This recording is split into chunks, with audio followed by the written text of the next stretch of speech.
Assalamualaikum warahmatullahi wabarakatuh. Perkenalkan, nama saya Elva Yuliati, BP 181054-2008. Saya merupakan mahasiswi jurusan Ekonomi Pembangunan, Kampus 2 Universitas Andalas Payakumbuh. Saya akan mempresentasikan tugas mata kuliah Ekonomi Perencanaan Nasional dan Daerah dengan studi kasus perencanaan pembangunan regional dan manajemen pertumbuhan strategis menggunakan pendekatan urban dan periurban di Queensland Tenggara, negara Australia.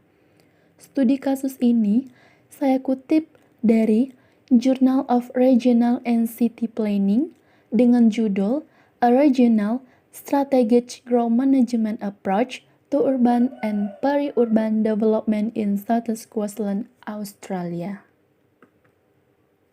Tahap pertama, saya akan mempresentasikan pendahuluan. Australia adalah salah satu negara dengan tingkat urbanisasi tinggi di dunia, dengan kepadatan penduduk yang rendah dan orientasi pemukiman di pesisir. Secara historis, pemukiman Australia terjadi di daerah lahan pertanian yang sangat layak dan serbaguna, yang mencerminkan produksi yang kuat. Membandingkan pengalaman urbanisasi antar tempat selalu sulit, karena kompleksitasnya dan kontras sistem sosial, ekonomi, kelembagaan, dan politik yang mendukung proses tersebut, menurut Gross et al. 2014. Sampel yang saya ambil di negara Australia adalah negara bagian Queensland Tenggara dengan Brisbane sebagai ibu kotanya. Brisbane merupakan perkotaan di Queensland Tenggara yang sedang berkembang, yang terletak di pesisir, merupakan wilayah subtropis yang terletak di dataran rendah yang didukung oleh dataran rendah perbukitan. Populasi daerah Brisbane mendekati 1,2 juta orang dan telah tumbuh selama beberapa tahun terakhir sekitar 1,6% per tahun. Wilayah metropolitan Brisbane dicirikan oleh pembangunan perkotaan dan pinggiran kota yang luas, dengan kepadatan rendah, sedang matriks perumahan pinggiran kota yang berisi simpul-simpul lokal komersial, industri, dan kegiatan pemerintah yang lebih tinggi. Selanjutnya, pembahasan. Pertama, kita melihat dari Rencana Regional Wilayah Queensland Tenggara, negara Australia pada tahun 2017. Kita harus mengetahui bahwa pada tahun 1990-an, perencanaan tata guna lahan regional yang strategis dimulai untuk Queensland Tenggara. Dalam menanggapi kekhawatiran yang berkembang tentang tingkat pertumbuhan dan potensi kerugian lanskap lingkungan, pertanian, dan budaya, menurut Abbott 1995. Namun, baru tahun 2005 daerah tersebut diperbarui kerangka kerja menjadi instrumen perencanaan hukum. Selanjutnya, dibentuk Shaping SIQ Southeast Queensland Regional Plan 2017 dengan cakrawala perencanaan 25 tahun, yaitu literasi terbaru dari rencana regional menurut Departemen Infrastruktur Queensland, Pemerintah Daerah dan Perencanaan 2017. Baru-baru ini menggantikan Rencana Regional Queensland Tenggara dari 2009 sampai 2031 yang mengarahkan pembangunan kontemporer. Menurut Queensland Department of Infrastructure dan Perencanaan 2009. Perencanaan regional Queensland Tenggara didasarkan pada pengendalian distribusi spasial pertumbuhan penduduk yang diharapkan dan urbanisasi melalui perencanaan penggunaan lahan yang strategis. Kebijakan ini tentu menyebabkan ekspansi keluar dari tatanan perkotaan Brisbane yang dianggap tidak diinginkan, karena menimbulkan resiko terhadap sosial dan lanskap lingkungan yang kemungkinan akan terwujud dalam memburuknya keberlanjutan jangka panjang dan kehidupan. Pertumbuhan wilayah saat ini diproyeksikan berada di angka 75.000 penduduk baru per tahun, menghasilkan 30.000 tempat tinggal baru. Total populasi diperkirakan meningkat dari 3,5 juta menjadi 5,3 juta selama 25 tahun ke depan, menurut Queensland Department of Infrastructure Lokal Pemerintah dan Perencanaan 2017. Untuk rencana wilayah, membayangkan hasil yang dicirikan oleh struktur perkotaan yang padat komunitas, terencana, layak huni, dan berkelanjutan yang didukung oleh jaringan yang dapat diakses dan pusat yang nyaman. Koridor transit menghubungkan daerah pemukiman ke lokasi kerja. Menurut Queensland Department Infrastructure Pemerintah Daerah dan Perencanaan 2017. Pencapaian ini merupakan hasil penopangan dari berbagai elemen rencana dan strategis dengan tema tumbuh, prosper, connect, sustain, dan live. Langkah-langkahnya yaitu meningkatkan kepadatan perkotaan melalui pembangunan yang terkendali dan padat, pengembangan wilayah baru yang berurutan dan terkoordinasi, kemudian penggunaan strategis dari desain perumahan dan tipe hunian campuran, kemudian mendukung pembangunan desa dan kota untuk mengakomodasi pertumbuhan dan pengelolaan fragmentasi, kemudian hierarki pembangunan ekonomi yang terklaster dan berjejaring untuk menghasilkan pendapatan dan lapangan kerja di seluruh wilayah.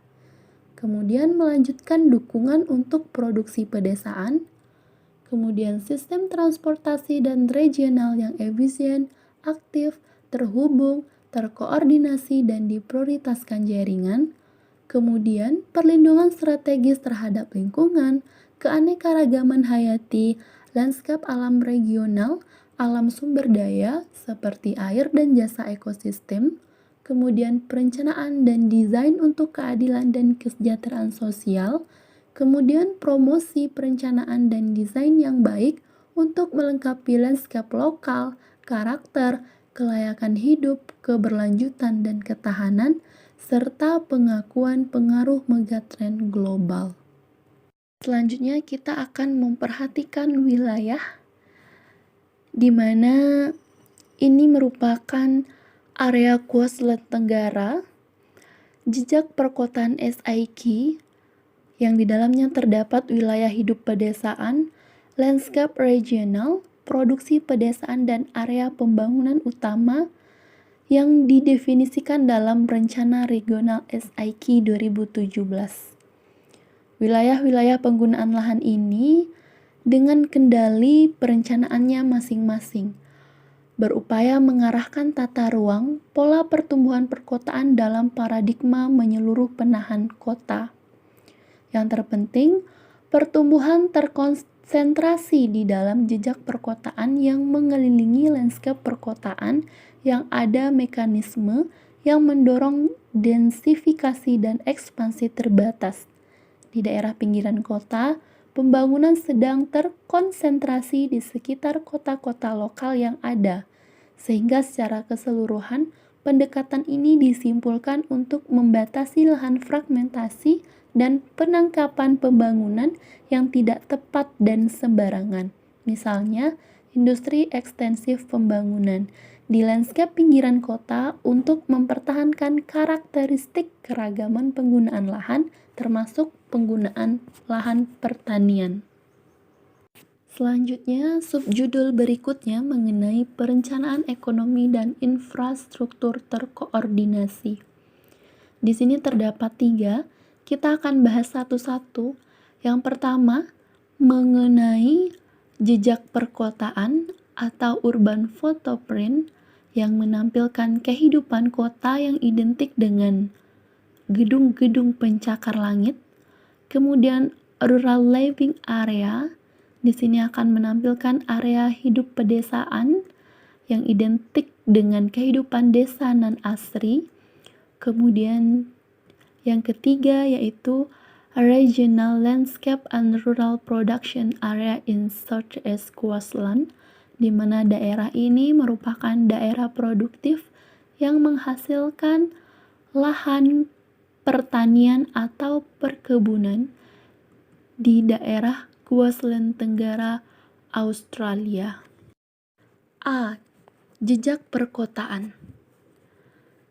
Perkotaan identik sekali dengan bangunan gedung pencakar langit, bangunan infrastruktur yang telah ditata dan dikelola pemerintah, pihak swasta, maupun rumah tangga. Jejak perkotaan ini mencakup sekitar 14% dari wilayah tersebut, yang mendefinisikan perkotaan saat ini pemukiman dan batas di mana urbanisasi di masa depan dapat terjadi dan menjadi prioritas. Namun, ada pengakuan bahwa tidak semua lahan di dalam urban footprint cocok untuk dilakukan pembangunan perkotaan karena disebabkan oleh nilai lingkungan, nilai sumber daya, atau resiko bahaya. Kebijakan diserahkan kepada perencanaan lokal atau undang-undang negara bagian lainnya dalam kasus seperti ini. Sehingga perkotaan terbuka, hijau, dan ruang rekreasi juga diakui sebagai komponen kunci dari landscape perkotaan. Prinsip-prinsip pembangunan untuk bidang ini dengan jelas mendukung mayoritas yang kompak dan konsolidasi dalam bentuk permukiman, seperti yang ditampilkan pada gambar 2A. B. Area hidup pedesaan. Penggunaan lahan saat ini di sini, daerah Queensland Tenggara menampilkan pengembangan pemukiman pedesaan yang lebih luas, 1 hingga 5 hektar, meliputi relatif kecil 1,7% dari Queensland Tenggara. Rencana regional bertujuan untuk mengkonsolidasikan pembangunan pemukiman pedesaan di lokasi yang sesuai, yaitu wilayah yang saat ini digunakan atau dirancang untuk digunakan dalam skema perencanaan, seperti yang ditampilkan pada gambar 2B. Tujuannya adalah untuk melindungi produktif lahan pertanian, zona penyangga hijau, dan lahan yang memiliki makna alami dari pemukiman pedesaan lebih jauh dari pembangunan, kecuali dalam batas-batas kota dan desa yang ada. Rencananya disadari mengurangi konflik penggunaan lahan dan memastikan akses komunitas tersebut dengan menyatakan berbagai perencanaan prinsip-prinsip untuk perkembangan baru yang meliputi membutuhkan akses yang wajar ke pekerjaan, infrastruktur, dan layanan, menghindari konflik dengan penggunaan pedesaan, dan tidak berkompromi nilai lingkungan atau keanekaragaman hayati. C. Landscape regional dan area produksi pedesaan. Tujuan utama dari ketentuan perencanaan regulasi untuk area ini adalah pembatasan lebih lanjut fragmentasi kepemilikan tanah dan pembatasan berbagai bentuk aktivitas perkotaan dalam rangka memelihara dan mengelola lanskap dan menghentikan perambahan perkotaan, perkembangan lanjutan dan pertumbuhan ekonomi dari produksi dan lanskap pedesaan didukung secara eksplisit seperti yang ditampilkan pada gambar di atas. Sebagaimana adanya perlindungan aset dan lanskap alam, area pertanian merupakan prioritas formal yang ditetapkan, meliputi produksi dari tekanan pembangunan perkotaan dan industri. Selanjutnya, perencanaan menurut SIQ Landscape yang akan dicanangkan untuk 2041. Di wilayah Queensland Tenggara, Australia, strategi ekonomi berusaha untuk memfasilitasi industri yang berada di lokasi bersama yang tepat dalam pertumbuhan perkotaan daerah untuk menyediakan kesempatan kerja yang lebih mudah diakses oleh kelompok penduduk. Ini dicapai dengan cara jaringan hierarki yang ditentukan dari mode yang mencakup wilayah tersebut, termasuk yang disebut pusat kegiatan dan klaster dan kawasan ekonomi regional, seperti yang ditampilkan pada gambar di atas. Pemerintah Australia mengeluarkan regulasi untuk menyediakan infrastruktur dan konektivitas untuk simpul ekonomi dan masyarakat ini, memerintahkan perhatian khusus dalam rencana wilayah, kebutuhan untuk berkoordinasi dan strategis infrastruktur, urutan dan pembangunan perkotaan di semua skala. Karena itu, menonjol dalam rencana elemen dan strategi prinsip-prinsip yang melingkupi pengembangan pusat aktivitas konsisten dengan pengembangan berorientasi transportasi atau disebut dengan TODS. Sementara kita juga harus memperhatikan bagaimana lingkungan, di mana rencana wilayah mendukung perlindungan warisan budaya dan aset alam, termasuk jasa ekosistem dan keanekaragaman hayati. Degradasi dan fragmentasi lahan dikelola melalui mekanisme termasuk peruntukan tata ruang dan pengelolaan strategis lindung dan area penting atau ekologis dan fasilitas, dan pemeliharaan sabuk atau penyangga hijau, termasuk jeda antar kota dan jaringan ruang hijau perkotaan. Koridor alami dan budaya yang signifikan lokalitas, penyangga lingkungan terutama bertujuan untuk melindungi dan secara spasial menentukan landscape pinggiran kota. Hal yang terpenting yang harus diperhatikan yaitu pengembangan dan potensi area pertumbuhan di masa depan. Rencana wilayah menentukan wilayah pembangunan yang mencakup pembangunan utama dan prioritas area pembangunan. Mereka melindungi terhadap resiko pembangunan seperti yang lebih cepat dari yang diharapkan pertumbuhan dalam jejak perkotaan. Pada gambar di atas, menempatkan area ini di bawah kategori gabungan, area ekspansi utama. Area pembangunan utama adalah luas. Wilayah pertumbuhan yang diusulkan mungkin saja dipanggil untuk menyerap pertumbuhan jika diperlukan. Tetapi mereka membutuhkan kemajuan dalam penggunaan lahan yang terkoordinasi, perencanaan dan pembangunan ekonomi, dan infrastruktur agar dapat bertahan dan berkelanjutan. Selanjutnya mengenai governance arrangements in coastlands, coordinating planning and infrastructure. Di sini kita akan menilai bagaimana pengaturan tata kelola dalam koordinasi perencanaan di coastland Australia. Kita akan melihat dari tahap paling bawah dan terus mengarah ke atas secara tersusun dan terkoordinasi, di mana ASIC Housing Supply Expert Panel akan ada kebijakan yang mengatur tentang perumahan, di mana apakah rumah yang disediakan di perkotaan layak huni, dan tentu ada kebijakan yang dikeluarkan oleh pemerintahan Queensland Tenggara Australia secara regional. Kemudian hal ini akan dilakukan pemantauan, pengukuran, dan pelaporan.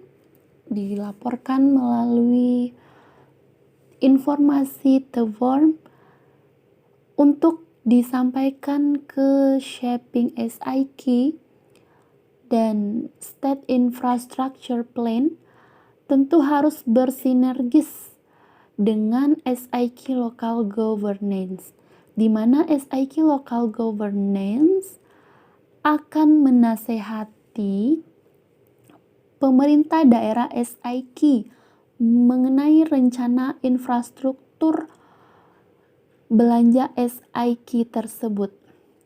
Kemudian, Shaping SIK berkoordinasi dengan State Infrastructure Plan yang telah direncanakan tadi, dan Departemen Infrastruktur pemerintah lokal dan koordinasi perencanaan negara akan melaporkannya ke menteri untuk komite perencanaan, yaitu Minister for Planning. Nah, dari SIK Local Governance akan dilanjutkan ke SIK Regional Planning Committee. Jadi ada tingkatan yang lebih tinggi, yaitu SIK Perencanaan Wilayah yang akan melaporkan ke Menteri untuk Komite Perencanaan. Di sini akan ada pembahasan Komite Kabinet Infrastruktur. Seluruhnya dari bawah ke atas tadi harus terkoordinasi berdasarkan Queensland Kabinet untuk mewujudkan Planning and Development Infrastructure Coordination demi kemajuan daerah Queensland Tenggara, Australia. Selanjutnya, kita menganalisis berdasarkan wilayah, di mana komunitas terencana induk Springveld di barat Brisbane.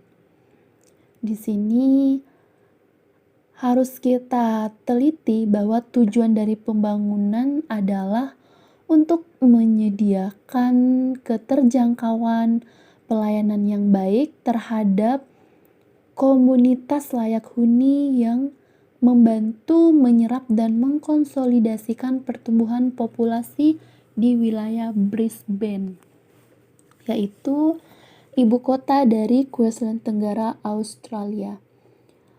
Pengembangan Springveld Master Plan ini menawarkan ada di dalamnya pendidikan lokal, lapangan kerja dan kawasan komersil, dan semua terhubung ke pusat-pusat utama dengan infrastruktur yang baru dikembangkan dan adanya jalan raya untuk pendekatan perencanaan regional Queensland Tenggara yang mencakup strategi pemfokusan regional sehingga tumbuh. Kemudian lebih banyak lagi komunitas terencana yang sedang berada dalam tahap pembangunan. Tentu ini harus diusulkan berdasarkan kebijakan yang dilakukan oleh pemerintah Queensland Tenggara, Australia. Selanjutnya, peluang perencanaan wilayah. Yang pertama, mengakui periurban. Di sini harus diakui terdapat istilah pinggiran kota yang digunakan dalam rencana wilayah di tahun 2017, di mana perpindahan atau migrasi penduduk ini memiliki pengaruh antara wilayah pedesaan dan perkotaan. Sehingga perlu kebijakan-kebijakan seperti kebijakan daerah perkotaan yang tertata, kemudian daerah pedesaan yang penuh dengan produktivitas, serta ketatanan daerah hijau untuk wilayah baru. Kemudian yang kedua, mengintegrasikan perencanaan wilayah dan penanggulangan bencana. Queensland Tenggara memiliki bahaya terhadap bencana yang terjadi seperti badai, banjir, kebakaran hutan, tanah longsor, gelombang panas. Dengan adanya potensi bencana alam di wilayah yang berada di Queensland Tenggara, Australia ini, perlu kebijakan dan perencanaan pemerintah dan ketanggapan pemerintah jika suatu waktu terjadi resiko atau bencana yang terjadi pada daerah tertentu. Sehingga perlu ada perencanaan penggunaan lahan, penanggulangan bencana, dan mengambil tanggung jawab untuk pengembangan rencana dan manajemen yang diarahkan untuk kebijakan dan rencana tingkat regional untuk daerah Queensland Tenggara yang mengutamakan ketahanan dari bahaya tersebut. Kemudian yang ketiga, master plan komunitas. Di sini perlu ada master plan untuk mencapai pertumbuhan berkelanjutan yang diharapkan dan diinginkan oleh masyarakat untuk mewujudkan keragaman perumahan yang terjangkau dan menciptakan permintaan kota yang berkembang dan berkelanjutan. Sehingga perlu perencanaan regional termasuk kontingensi untuk pertumbuhan di masa depan yang tertuang dalam tata letak kota, wilayah pedesaan yang produktif, penanggulangan bencana, kemudian antisipasi perpindahan masyarakat, pembangunan infrastruktur yang berkelanjutan, dan koordinasi antar kebijakan-kebijakan pemerintah yang diambil demi kemajuan Queensland Tenggara, negara Australia. Kesimpulannya adalah Rencana Regional Queensland Tenggara 2017 saat ini, yaitu Shaping SIQ, telah memberikan contoh proses perencanaan dan perencanaan regional terintegrasi yang telah dikembangkan dan disempurnakan di masa lalu untuk 25 tahun ke depan. Umumnya, masyarakat dan komunitas profesional telah mendukung perencanaan wilayah di Queensland Tenggara. Namun demikian, tantangan yang sedang berlangsung tampak dalam penerapan integrasi kerangka regional, misalnya ketertinggalan dalam penyediaan infrastruktur, terutama transportasi di area pertumbuhan terus menjadi masalah yang dipersepsikan publik yang bisa dibilang mencerminkan kedua manajemen dan kegagalan pasar. Berkembang persepsi publik dan penerimaan bentuk perkotaan yang dibayangkan juga merupakan resiko yang berkelanjutan, di khususnya potensi intoleransi mereka untuk melanjutkan pemadatan perkotaan di dalam urban footprint dan segala dampak dari pembatasan perluasan kota pada keterjangkauan tanah atau perumahan. Komunitas ini kekhawatiran pada akhirnya dapat tercermin dalam tanggapan politik yang melemahkan keyakinan strategis perencanaan daerah kontemporer untuk mengelola pertumbuhan melalui penahanan perkotaan, tekanan dari pengembangan dan pemerintah daerah untuk melepaskan tanah, termasuk situs Greenfield. Mungkin juga demikian menimbulkan resiko terhadap strategis, termasuk konsistensi jangka panjang dari jangkauan urban footprint. Sekian presentasi dari saya. Thank you. Jangan lupa like, comment, share, and subscribe ya. Semoga bermanfaat. Assalamualaikum warahmatullahi wabarakatuh.